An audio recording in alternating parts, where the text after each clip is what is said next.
have seen what's happening in South Africa, and it's quite unfortunate. Are Igbos at fault? Yes, I won't totally absolve them because they couldn't read the room. However, instead of blaming the SND or saying that his coronation costs all the brouhaha is quite outrageous. Over the years, I have been screaming repeatedly that black South Africans are full of vile and hate.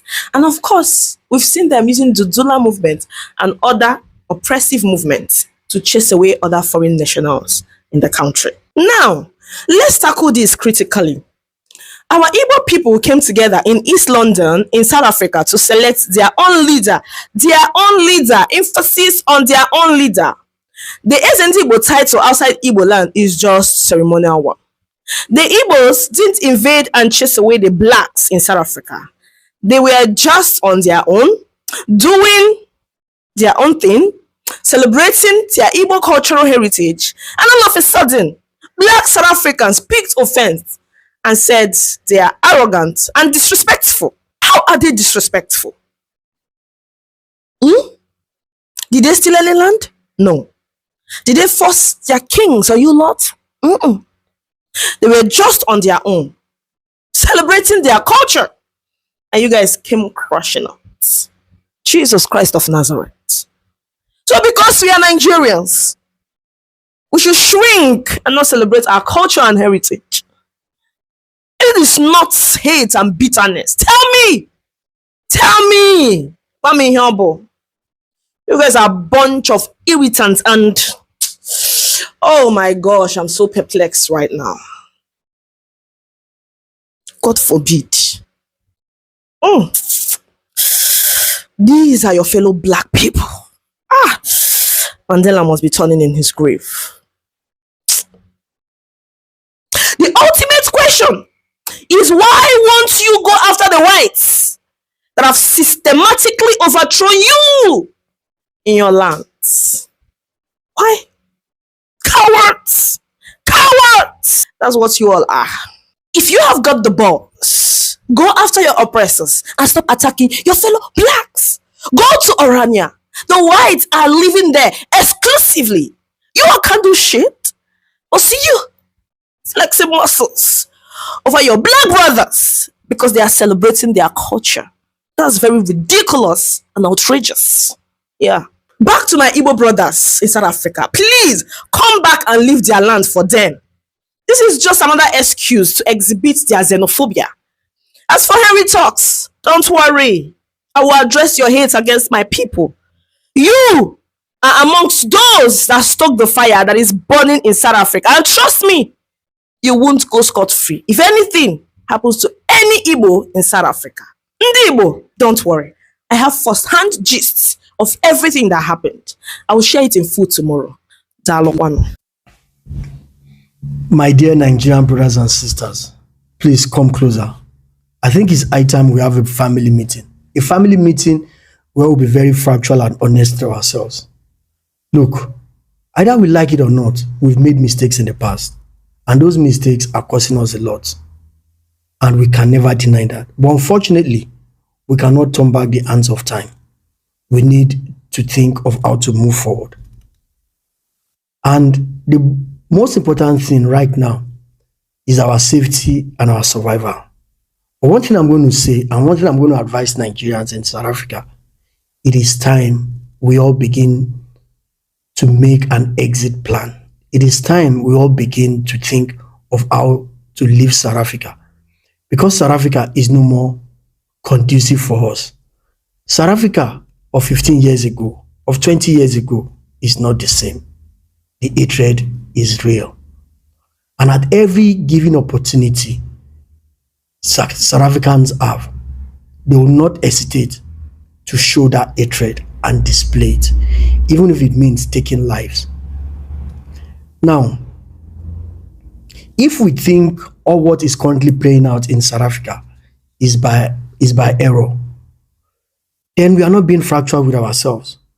If we think all what is currently playing out is just about the coronation of the cultural Igbo king in Eastern Cape, then we are not ready to face reality.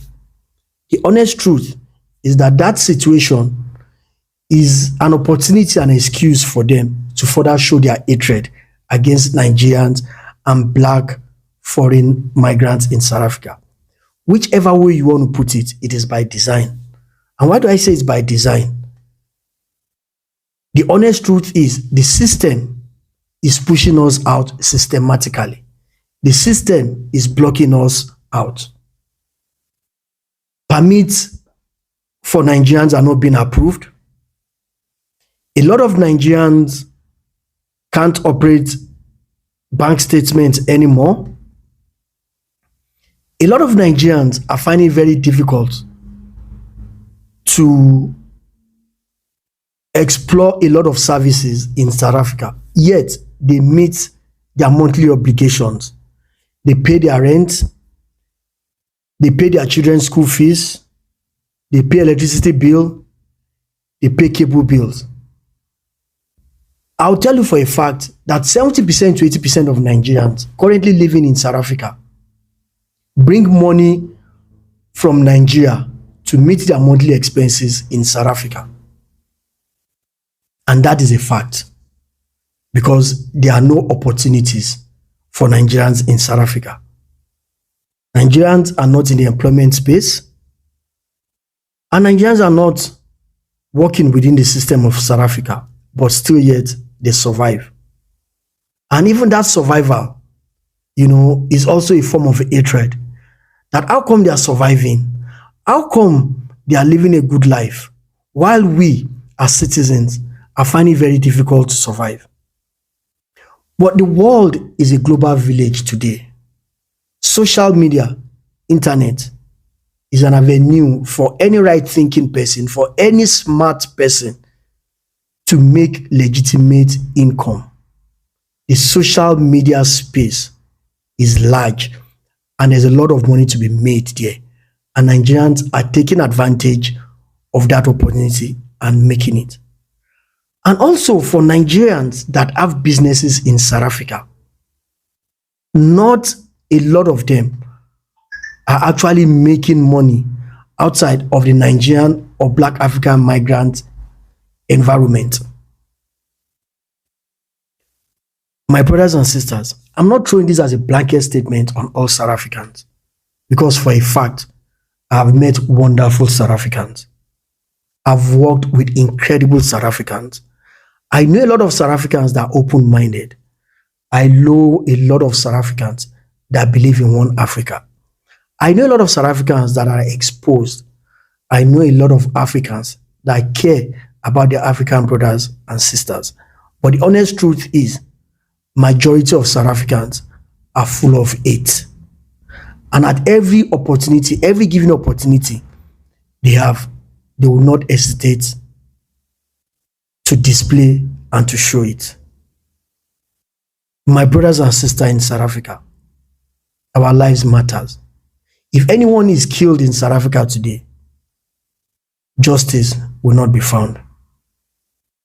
And I'm telling you, how many Nigerians have been killed over the years and have found justice? This is just an evidence to show that the system is designed to be like that against us. We have a home. We are not orphaned. We have a great home full of potential. We have a great country that is abundant with natural resources. We have a great country and a great people with incredible spirit. We have great Nigerians all across the world doing wonderful things. My brothers and sisters, it is time we go home and contribute our quota to our country, to make our country great, to make Nigeria a place of envy across Black nations and the world in general. The time is ticking. Our time is limited. All we have is ourselves. Our safety is very important. Our unity is of utmost importance at this point in time.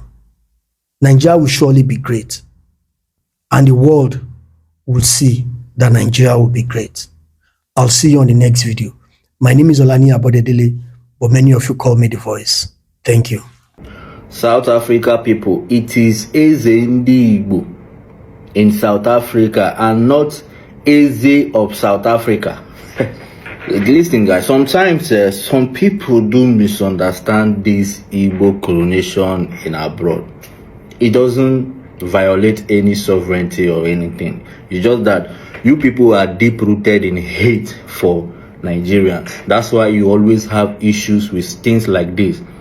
It is Eze Ndi Igbo in South Africa and not Eze of South Africa. Let me translate it. It is King of the Igbos who are living and working in South Africa and not the King of South Africa. You understand? So a Nigerian has not come to your country to become a king in your country. No, a Nigerian is becoming a leader of his own people. It is like a committee, not a community. These things are like leaders who talk, like people who are appointed by their own people, to mediate talks for them, to organize some cultural events in where they are living and working legally. These have not violated any sovereignty rules at all. You people are just being hateful of an Igbo man, and you have to stop right now. Guys, I remain your best plug when it comes to cars. If you need any car at all, any type of car, just message me. I import cars from Dubai to any African country, more especially to Nigeria. You understand? Message me on WhatsApp and let's get that your dream car for you at a very affordable price. Peace and love, guys. Yesterday, a violent protest broke out in Eastern Cape, South Africa, which saw private businesses, vehicles, buildings belonging to black immigrants living in South Africa destroyed. According to South African protesters, they said an Igbo king was installed in Eastern Cape, which wasn't true. According to Nigerian High Commission in South Africa, no Igbo king was installed in South Africa. This was just the case of give a dog bad name to kill it. Now, how about the previous xenophobic attacks on black immigrants living in South Africa? Were they caused by the installation of a king? The answer is no. Over the years, there have been many xenophobic attacks against black immigrants living in South Africa, which wasn't right. I want to end this video here. My name is Roddy. See you in my next video. I've always known that this will result to this scenario of king and the shenanigan of Igbo king in South Africa. I've always known it was a result to barbarism and the people destroying properties that they will never in their life acquire, even if they work hard. Now, we understand that the person who crowned himself a king is doing it on his own, has nothing to do with the rest of the people around him or the rest of the people where he come from. What is the need for burning people's property? You're destroying people's property, and this is well driven by the political motivation. There are politicians who promote this, but watch this video to see some of the masterminds that sponsor If our new this Minister video of Home Affairs, Leon Schreiber, has his way, then undocumented migrants into South Africa, whether they work in restaurants or in domestic environment or in civil society or roaming, will in fact be chucked out of the country. Now that's nationalism. That's not xenophobia. That is the minister saying, let us ensure that jobs are going to South Africans and to legal migrants who are applying for asylum in South Africa. Absolutely. let us ensure that undocumented migrants coming into South Africa, for whatever reason, and we understand how pathetic their situation in their own country actually is, but we've got our own problems. Let us understand that those undocumented migrants coming into South Africa are taking South African jobs. The argument has always been that South Africans don't want to work at those jobs. They're not happy to be laborers any longer. They're not happy to work on gardens or be domestics or work in waiting positions in restaurants. But that's nonsense. The average South African who is under the age of 20 or 25 are looking for work, are hungry for work, are prepared to work, are productive, are educated, but remain unemployed, and principally because of those migrants coming into the country. Statistics South Africa would tell you a different story. They're telling you that, in fact, we don't have a problem with undocumented migrants in this country. They are a minority compared to the rest of the population. The real question is, who are they gathering their statistics from? Undocumented migrants are not going to answer surveys. They're not going to say, we're here illegally, and we're working, and we're making money, and we're sending that money back to Zimbabwe or Kenya or Ghana or wherever in Africa we've come from. They're not going to own up to that. They're not going to say it. When Statistics South Africa come knocking, those people are going to fast disappeared. So the bottom line is Stats South Africa do not know their you-know-what from their you-know-what. The bottom line is we have a migrant crisis. Ask our hospitals whether we have a migrant crisis. Ask our hospitals whether the medicine and the medical treatment are not going to people who in fact are not South Africans.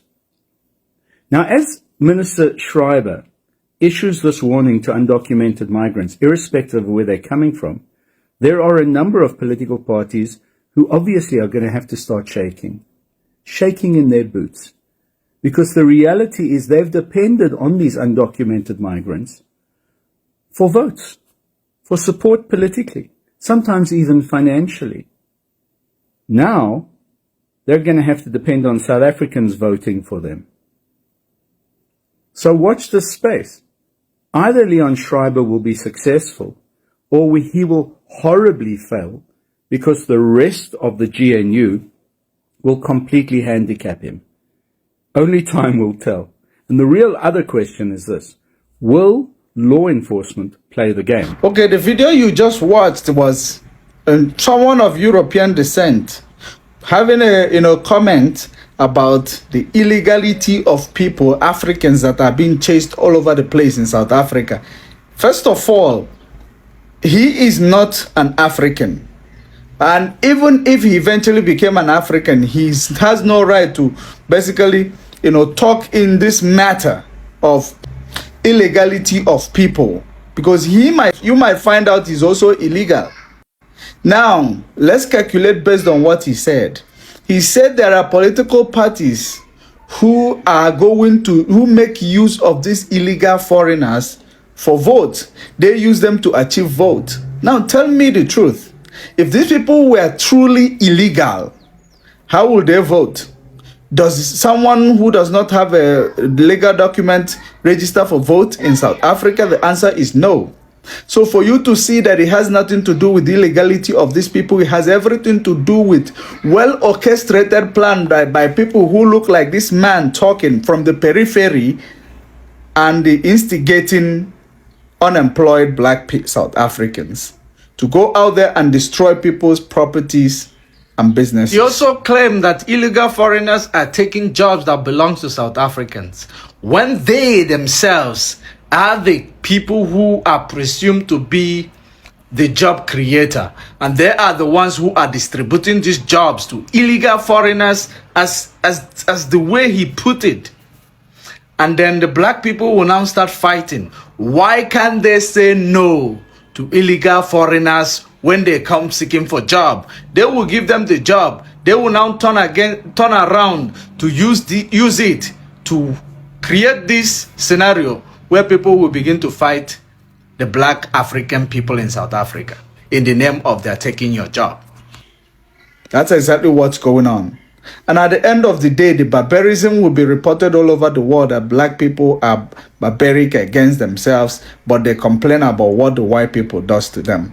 You cannot do this to people's businesses. You haven't actually made life easy for yourself to achieve any of these properties that you are damaging in the name of you are angry because there was a Igbo king. First it was your march in KwaZulu-Natal where people got beaten up. You never look for people who were illegal. Rather, you were looking for people, everybody, and that person who showed you their documents, you beat them up, close their shops. So what do you call? Therefore, you guys really need to tell the people their crime and why you are chasing them out of the country, because the excuses you guys are given is not valid. It has actually been debunked, because you see the white guy telling us that political parties use these people you call illegal foreigners to vote. So that means you are also calling black people who are citizens in South Africa illegal, because it is only a citizen of South Africa that has opportunity to vote. So look at that, or permanent resident holder. So why do you call them illegal, claiming that you are fighting illegal foreigner, but you are destroying legal people's business and shutting it down? This is an act of xenophobia. In case if you don't know, you are trying to basically sugarcoat it in another way. Fight crime. Human crime is human crime. Fight human crime like is human crime.